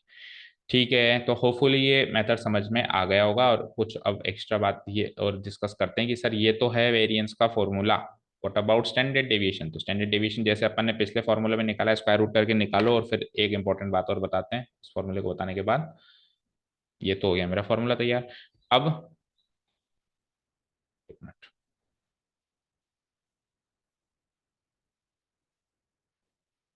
कोई करवाता नहीं है बच्चों ये वाले ऐसे डेरिवेशंस, हमको करवाए जा रहे हैं, so you feel lucky. Okay, हाँ जी। तो स्टैंडर्ड डेविएशन की बात करते हैं ना, now standard deviation. Now standard deviation of x, short में लिख देता हूं मैं एस डी ऑफ एक्स। भाई बेसिक फॉर्मूला तो वही है ना, वेरिएंस ऑफ एक्स का रूट। तो यानी ये जो फॉर्मूला बना इसका रूट, ये जो फॉर्मूला अभी बना इसका रूट, और क्या करते हैं देखो, हम इसका रूट करते हैं तो क्या क्या चीजें आती हैं, वेरिएंस ऑफ एक्स का रूट। तो ये जब मैं इसका रूट करता हूँ तो होता क्या है, इन सब का मैं रूट करूंगा तो ये देखो ध्यान से सुनो। एक तो इसका जब मैं देखो, मैं डायरेक्ट फॉर्मूला लिखने वाला हूँ, जब मैं इसका रूट करूंगा, फॉर्मूला लिखूंगा अभी नीचे तो है ना फाइनली, लेकिन जब मैं रूट करूंगा तो होगा कि ये इससे स्क्वायर कट जाएगा, और बाकी ये जो भी चीज़ है इसका पूरे का रूट होगा, इसमें कोई भी गुंजाइश नहीं है, इसमें कोई भी गुंजाइश नहीं, पूरे का रूट होगा ना, बस इसका ये स्क्वायर साइन कट जाएगा। सो द फाइनल फॉर्मूला निकल के आ रहा है स्टैंडर्ड डेविएशन का इस मेथड से, वन बाई एन, इसका तो वन बाई एन स्क्वायर का तो रूट किया तो वन बाई, और यही कारण था एन स्क्वायर कॉमन लेने का, ताकि इसका रूट आसानी से हो जाए, है ना। उस टाइम अगर किसी बच्चे ने सोचा हो कि sir one by n square क्यों कॉमन ले रहे हो, ताकि ये फॉर्मूला भी सेट हो जाए कि वन बाई एन स्क्वायर का रूट करते हैं तो वन बाई एन आ जाता है ना। ये तो आ गया बाहर, और अब इस पूरे पार्ट का हो जाएगा रूट, अंदर जो भी है N into summation F I two X I का square minus summation F I into X I का होल स्क्वायर, ठीक है, का होल स्क्वायर। और वैसे स्टेटिस्टिशियंस ज़्यादा सजेस्ट आपको यही करते हैं कि इस फॉर्मूला से ही आप स्टैंडर्ड डेविएशन या वेरिएंस निकालें, क्योंकि ज़्यादा एक्यूरेट है ना। वैसे अप्रोप्रिएबिलिटी है देखो कई जगह वो भी काम आता है। आप देखो अगर मान लो एक्स आई मेरा ऐसा है कि इसका स्क्वायर करना मुश्किल हो रहा है, तो एक्स आई की छोटी वैल्यूज के लिए कायदे से ये वाला मेथड सुटेबल है ना। क्योंकि एक्स आई मान लो मेरा ऐसा है, लेट्स से एक्स आई मेरा ऐसा है 232 7117, तो इनका स्क्वायर करना फिर मुश्किल हो जाएगा, क्योंकि एक्स आई का स्क्वायर करना है ना। तो फिर उसमें बेसिक मेथड पे जा सकते हैं, एक्सआई की छोटी मोटी वैल्यूज हैं तो फिर ये वाला मेथड यूज करें, ज्यादा अप्रोप्रिएट ये होगा। अब आपको सारे तरीके आने चाहिए, कुल मिला के बात इतनी है ना। और इसमें ब्रैकेट लगा हुआ था, और इसमें क्या लग जाएगा, इसका रूट लग जाएगा, लाइक दिस, ठीक है। कर दो उसको ब्रैकेट में पैक, ये आ गया आपका स्टैंडर्ड डिवीजन का फॉर्मूला, अनदर मेथड से। अब सुनो ध्यान से, यहाँ तक होपफुली समझ में आ गया। देखो, जब अपन पिछले मेथड को पढ़ रहे थे तो मैंने आपको बताया कि वेरिएंस ऑफ एक्स निकालने का फॉर्मूला याद करो आपको, स्टैंडर्ड डेविएशन का अपने आप याद होगा। आपको क्या बताया था पिछले मेथड में, बेसिक मेथड में आपको क्या बताया था कि वेरिएंस ऑफ एक्स निकालने का फॉर्मूला याद करो आप, तो क्या थे, summation F I into X I minus X bar का whole square whole divided by summation F I या एन लिख दो सकते, ये याद करो। और स्टैंडर्ड डेविएशन सिंपली याद करो इसका रूट, इसका रूट। अब यहाँ पे पता है उल्टा है, यहाँ पे वो लोग कहते हैं कि आप ये वाला फॉर्मूला याद करो और वेरिएंस इसका स्क्वायर करके निकालो। मतलब अगर आपका क्वेश्चन कुछ भी गिवन है, आपको दोनों चीजें निकालनी, करीब करीब क्वेश्चन ऐसे सेट होता है कि स्टैंडर्ड डेविएशन भी निकालना है, वेरिएंस भी निकालना है। तो वो लोग कहते हैं कि अगर पहले मेथड को यूज कर रहे हो तो आप वहां से पहले वेरिएंस निकालो और उसका स्क्वायर रूट करके स्टैंडर्ड डेविएशन निकालो, वो ज्यादा अप्रोप्रिएट है, वो ज्यादा यूज टू लगेगा आपको क्वेश्चन से, है ना। लेकिन अगर आप ये वाला मेथड यूज कर रहे हो तो आप डायरेक्ट पहले ये वाला फॉर्मूला अप्लाई करो स्टैंडर्ड डेविएशन का, सीधे पहले स्टैंडर्ड डेविएशन का अप्लाई करो। और फिर वेरिएंस क्या होता है, वेरिएंस होता है स्टैंडर्ड डेविएशन का स्क्वायर। तो ये जो भी आया ना इसका स्क्वायर करके, मतलब इसका स्क्वायर नहीं, इसका जो भी एक पर्टिकुलर आंसर आएगा उस नंबर का स्क्वायर करके आप वेरिएंस निकालो, ऐसा वो लोग कहते हैं। हालांकि अपन तो सब कुछ जानते हैं, अपन को उल्टा भी कर देंगे तो गलत नहीं होगा, अप्रोप्रिएबिलिटी एंड सुटेबिलिटी की बात हो रही है, उससे ज्यादा आसान लगेगा आपको क्वेश्चन। ठीक है ना। फॉर एग्जाम्पल मान लो आपका ये आ गया 221 लेट से, है ना, यहाँ पे कुछ भी आ गया, जैसे आ गया 221 और 221 कुछ भी आ गया, मान लो यहाँ पे 1/n² कुछ भी आ गया, तो उसको रूट 221 लिख के छोड़ दो, मतलब स्टैंडर्ड डेविएशन तो रूट में आ जाएगा और फिर वेरिएंस क्या है, रूट से काट के आप 221 सिंपली जो है वेरिएंस कह देंगे। एनीवे सब क्वेश्चन आएंगे जब अपन इसको फर्दर प्रोसेस करेंगे। अभी एक मेथड और बचा है, शॉर्टकट मेथड जिसको कहते हैं। अगेन हम पहले बात करेंगे कि उस मेथड की क्या जरूरत आ गई अब जब ये आ गया, तो उस मेथड की जरूरत की बात यह है कि बेटा कई बार अपन मीन जो है ना, कई बार अपन जो मीन है वो स्टेप डेविएशन मेथड से निकालते हैं। किससे निकालते हैं तो लिखते जाओ चलो साथ में, उसकी सूटेबिलिटी के बारे में भी। पहले तो लिखो शॉर्टकट मेथड, अब ये फाइनल मेथड है ना, इसके बाद अपन सीधे एक्सरसाइज स्टार्ट कर सकते हैं कल की class. Shortcut method to find variance और स्टैंडर्ड डेविएशन। इसमें भी पहले स्टैंडर्ड डेविएशन निकालेंगे, इसमें तो 100% पहले स्टैंडर्ड डेविएशन निकालेंगे।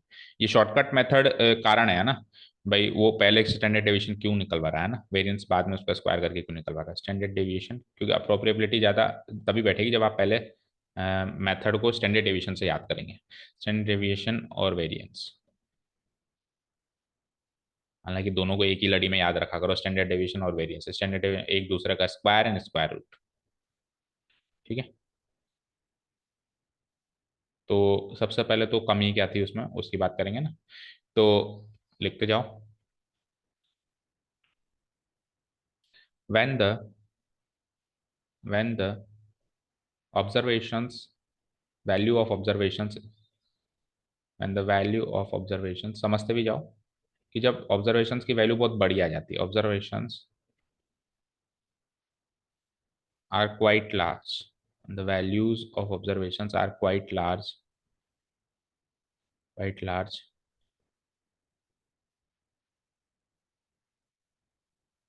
in that case, in that case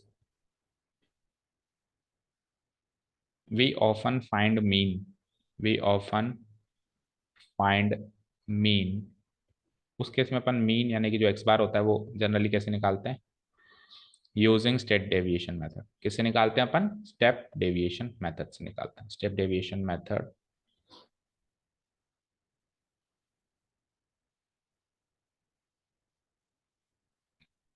which states that वो स्टेप डेविएशन मेथड क्या कहता है अपने को, वो कहता है कि मीन निकालने का ये वो फॉर्मूला यूज कर लो आप, कौन सा, which states that mean equal to X bar equal to A plus summation F I, याद करो यू आई। अब देखो वैसे तो अपन ये लिखते थे समेशन एफ आई यू आई जब टेंथ में पढ़ते थे ना, एफ आई इंटू यू आई, है ना, डिवाइडेड बाय, और नीचे क्या हो जाता था समेशन एफ आई यानी कि एन लिख देते हैं अभी इंटू एच। ठीक है, अपन ये याद करते थे कि ऐसे। लेकिन अभी अब जब डिस्पर्शन पे आ गए हैं अपन तो इन्होंने यू आई को वाई आई लिख दिया भाई, एक ऑब्जर्वेशंस को उन्होंने एक्स आई का नाम दिया, अब उन ऑब्जर्वेशंस को किसी दूसरे फॉर्मेट में कन्वर्ट कर दिया है तो फिर वाई आई, एक्स आई से वाई आई। तो अभी उस प्रोसेस को फॉलो करते हुए अपन यहाँ पे वाई आई लिख देते हैं भाई, नाम ही तो चेंज हो रहा है, बस चीज तो वही है ना। तो F I Y I into where ये फॉर्मूला उन्होंने दिया था, किन्होंने, स्टेप डेविएशन मेथड में, मेजर ऑफ सेंट्रल टेंडेंसी में अपन ने पढ़ा था। वेयर, जहाँ पे क्या क्या चीज क्या क्या होती है फटाफट से डिफाइन कर देते हैं।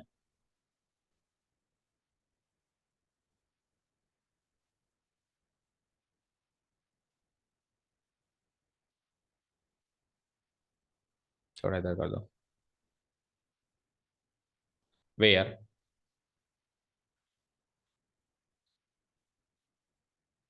वेयर, हाँ वेयर, वाई आई कैसे निकालते हैं? सबसे पहले तो ये देखो, ए क्या होता है वहां पे, अज्यूम्ड मीन, एक अज्यूम्ड मीन मान लिया जाता है, अज्यूम्ड मीन अमोंग एक्स आई, अमोंग एक्स आई में से एक अज्यूम्ड मीन मान लिया जाता है ना। ठीक है, उसके बाद आ जाओ, एच क्या होता है? एच एक तरीके से, एच को दो तीन तरीके से कहते हैं, कई बार तो कहते हैं कि क्लास इंटरवल है तो उसकी साइज ले लो। जनरली एक्स क्या होता है कि है ना, उन एक्सआई, वो जो एक्सआई है वो किस किस रेंज में बढ़ रही है, तो जिस जिस फ्रीक्वेंसी में वो बढ़ रही है वही एच होता है। फॉर एग्जांपल, मान लो कि एक्सआई ऐसे है कि 10, 20, 30, 40, तो कॉमन डिफरेंस वो किससे बढ़ रही है वही जनरली एच निकल के आता है ना।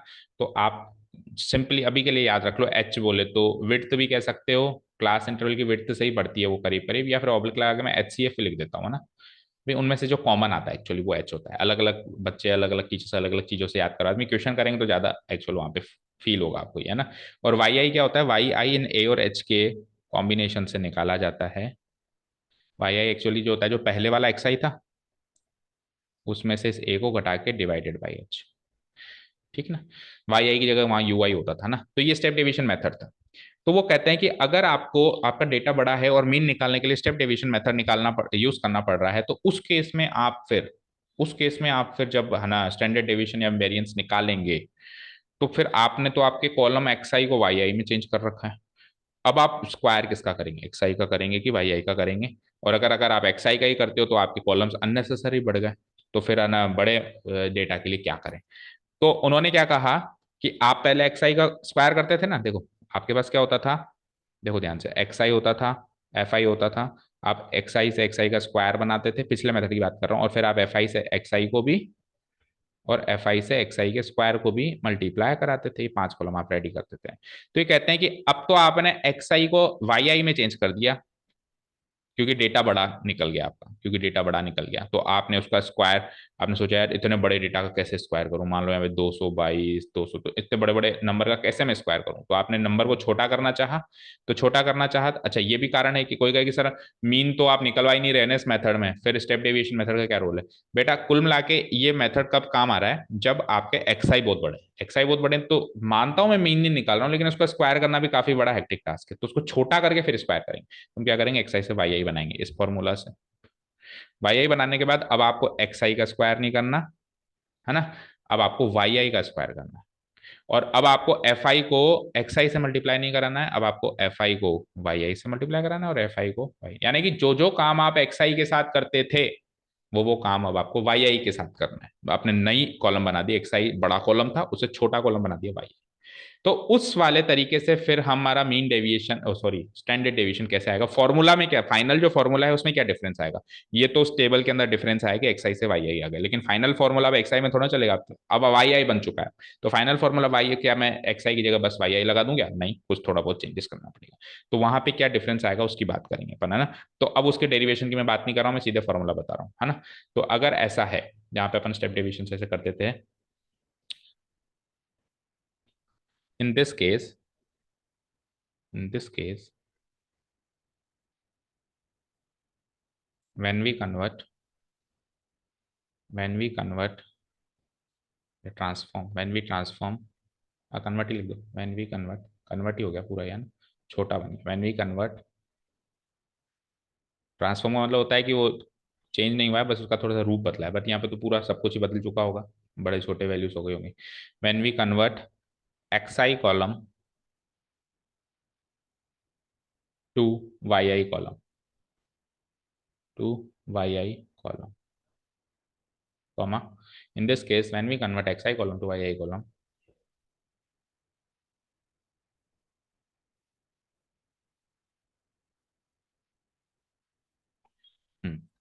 when we convert xi column to yi column, we can directly find we can directly find we can directly find the standard deviation. इसका डेरिवेशन प्लीज बुक में देख लेना, मैं डायरेक्ट फॉर्मूला बता रहा हूँ. Standard deviation, we can directly find the standard deviation और variance और variance using the Y I column. Using the Y I, आप डायरेक्टली स्टैंडर्ड डेविएशन और वेरिएंस निकाल सकते हो वाई आई कॉलम की मदद से, क्योंकि आपने एक्स आई को वाई आई बना चुके हो आप, instead of x I column, instead of x I column. तो आप ऐसे याद रख सकते हो कि जैसे ही आपने एक्स आई को वाई आई बना दिया, तो आप एक्स आई कॉलम को भूल ही जाओ. एफ आई को भी मल्टीप्लाई मत करो, एक्स आई का भी स्क्वायर मत करो, जो भी आप एक्स आई के साथ कर रहे थे आप वाई आई के साथ करो, छोटी वैल्यूज के साथ करो ना, क्या बड़ी वैल्यूज के साथ करना. छोटी वैल्यूज क्या नहीं, उसी का स्क्वायर करो, एफ आई को भी समझ लो, है ना. In this case we when you convert xi column to yi column, we can directly find the standard deviation of variance using the yi column instead of xi column, using the shortcut method as follows. Using the shortcut method formula, using the shortcut method formula as follows. अब इसमें भी पहले मैं standard deviation का formula बताऊंगा ना, और बड़ा ही आसान है. ऊपर वाले फॉर्मूले को लिख लेता हूं मैं एक बार, पहले क्या फॉर्मूला था और उसमें एक चेंज कर दूंगा बस, दैट्स इट, है ना. तो मैं एक बार लिखता हूँ ऊपर वाला फॉर्मूला ताकि आपको याद हो जाए. देखो इस प्रोसेस से याद करवा रहा हूँ मैं आपको एज फॉलोज. मुझे बताओ ऊपर वाला फॉर्मूला क्या था पहले स्टैंडर्ड डेविएशन का. स्टैंडर्ड डेविएशन ऑफ एक्स का फॉर्मूला क्या था, जिसको अपन ऐसे भी डिनोट कराते हैं, और सिग्मा एक्स ऐसे भी डिनोट कराते हैं ना. इसका फॉर्मूला क्या था, बताएगा कोई.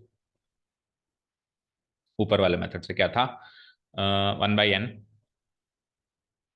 और फिर रूट अभी बाद में लगाता हूँ, root of n into summation F I X I का square minus summation F I into X I का होल स्क्वायर, ये था, और फिर इस पूरे का रूट. अब ये भी अपन ने ऊपर छोड़ा, ये फॉर्मूला था. अब देखो शॉर्टकट मेथड में क्या क्या चेंज होगा. सबसे पहला चेंज तो क्या हो जाएगा, एक्स आई वाई आई बन चुका है, तो एक्स आई हटाओ, मैं याद करवा रहा हूँ ना, वाई आई लगाओ, बड़ी वैल्यूज को छोड़ो, छोटी वैल्यूज पे काम करो.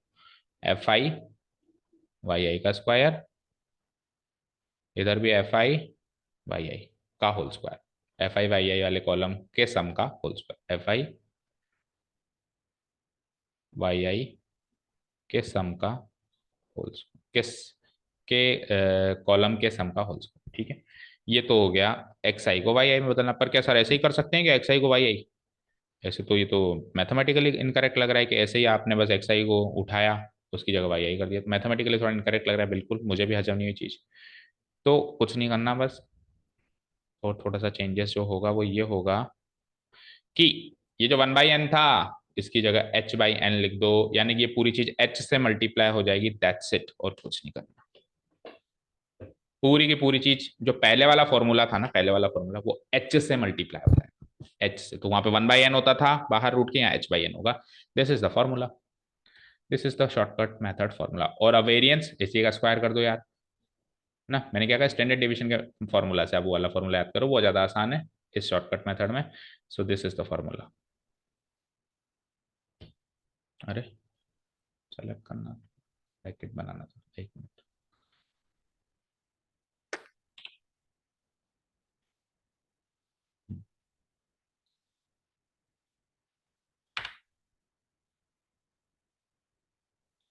ओके,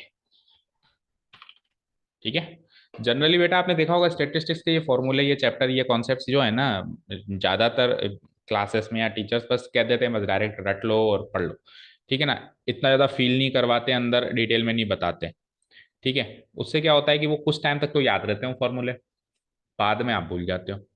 लेकिन हमने ऐसा नहीं किया, हमने आपको एक एक फॉर्मूला फील करवाया है, फील, महसूस करवाया है. ठीक है, ठीक है ना. सुइटेबिलिटी बताइए, ये कब जरूरी है, वो कब जरूरी, ताकि आप कोई भी चीज रटनी ना पड़े. ठीक है, so this is the final formula. और स्टैंडर्ड डेविएशन आ गया तो फिर वेरिएंस कौन सी बड़ी बात है, निकालो फटाफट से। And and variance of x, variance of X, ठीक है ना, और इसको आप क्या लिखते हो, सिग्मा ऑफ एक्स का होल स्क्वायर डिनोट कराते हो जब, वो क्या आएगा इक्वल टू, वो कुछ भी नहीं आएगा, इसका पूरे का होल स्क्वायर आएगा। इस पूरे का क्या आएगा, होल स्क्वायर, यानी कि जो स्टैंडर्ड डेविएशन ऑफ एक्स निकाला है आपने, इसका कर दो होल स्क्वायर। तो जब मैं इसको करूंगा तो देखो क्या क्या चेंजेस आएगा, यहाँ पे एच स्क्वायर आ जाएगा, यहाँ पे एन स्क्वायर आ जाएगा, और ये रूट कट जाएगा। ठीक है ना, कोई कहेगा सर ये तो मुझे पता था, ये तो मुझे पता था कि वेरिएंस स्टैंडर्ड, ये अलग से क्या लिखवा रहे हो, मैं अलग से इसलिए लिखवा रहा हूँ, मैं कहूंगा, मैं आपको ये भी कहूंगा कि लिखो भी सही, पता है क्यों अलग से लिखने का, एक पर्पस है कि आपको ये याद हो जाए कि इस तरीके से पहले वो निकाल के बाद में ये निकालना है। पहले आपको वेरिएंस निकालने की तरफ नहीं बढ़ना है, पहले आपको स्टैंडर्ड डेविएशन निकालने की तरफ बढ़ना है, और फिर उसका स्क्वायर करके वेरिएंस निकालना है। ये याद हो जाएगा आपको, है ना, तो इसीलिए ये लिख लो तो बढ़िया ही है ना, आपको सीक्वेंस याद हो जाएगा, एल्गोरिथम याद हो जाएगा क्वेश्चन का, कि पहले क्या निकालना है, किस मेथड में पहले क्या निकालना है, किस मेथड में पहले क्या निकालना है। ठीक है, तो मैं वापस पूरा का पूरा फॉर्मूला यहाँ पे कॉपी पेस्ट नहीं कर रहा हूँ कि ऐसे लिखूं पूरा और फिर एच स्क्वायर एन स्क्वायर फिर रूट हटाऊं, मैं सीधे ये लिख देता हूँ, मतलब स्टैंडर्ड डिवीजन आपने निकाल ही लिया, इसका कर दो जस्ट स्क्वायर। ठीक है, तो दैट इज इट, ये हो चुका है बेटा हमारा introduction of next exercise, second exercise का इंट्रोडक्शन यहाँ पे कंप्लीट है। ये लास्ट के जो एक दो फॉर्मूले अभी अपन ने नए नए डिराइव किए, इसको एक बार अपन बुक से बस मैच कर लेते हैं, सही तो कर दिए ना। देखो सबसे पहले अपन ने ये फॉर्मूला डिराइव किया, तो वहां से वेरिएंस निकालने का फॉर्मूला ये बना, कहाँ गया कहाँ गया कहाँ गया, ये वाला फाइनली बिल्कुल यही आ रहा है हमारा भी, एन बाई एन स्क्वायर, और ये आ रहा है बिल्कुल सही है। और स्टैंडर्ड डेविएशन का फॉर्मूला तो डायरेक्ट याद स्टैंडर्ड डेविएशन का करेंगे अपन, इन तीनों, third method number 3, method number जो दोनों फॉर्मूले अभी अपन ने इस सेशन में डिराइव करे आफ्टर द ब्रेक, उसमें अपन पहले स्टैंडर्ड डेविएशन का फॉर्मूला याद करेंगे, स्टैंडर्ड डेविएशन का फॉर्मूला और उसका स्क्वायर करते फिर क्या आ जाता है, वेरिएंस आ जाता है ना, ये सही किया अपन ने। और शॉर्टकट मेथड देख लेते हैं एक बार नीचे।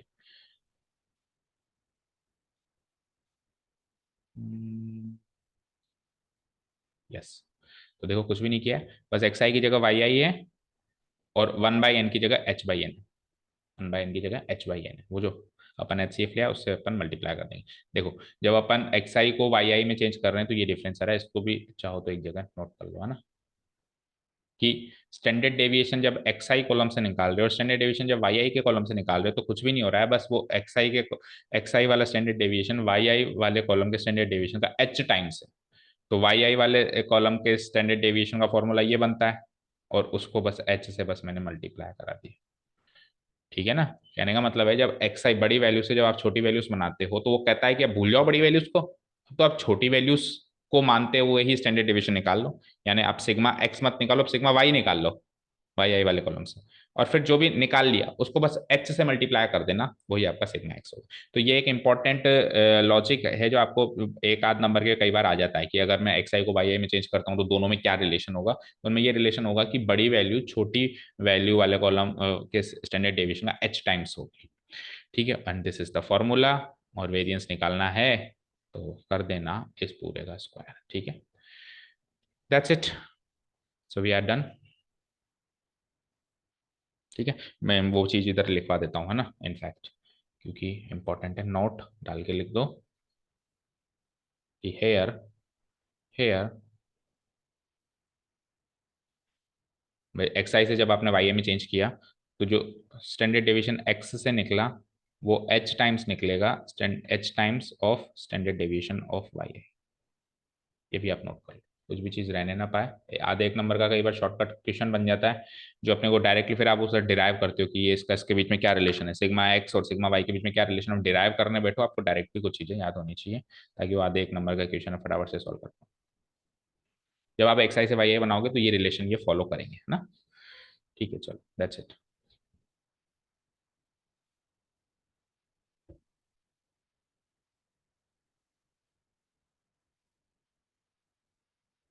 Okay fine, so tomorrow onwards we will start the exercise part. कितने क्वेश्चन हैं टोटल, 15.2 क्वेश्चन एक्सरसाइज स्टार्ट करनी है, and in all there are 10 question only, so मेरे हिसाब से 2 दिन में हो जाएगी। ठीक है, चलो कल से एक्सरसाइज स्टार्ट करेंगे। Thank you so much for listening to us, have a nice day, keep learning and bye bye.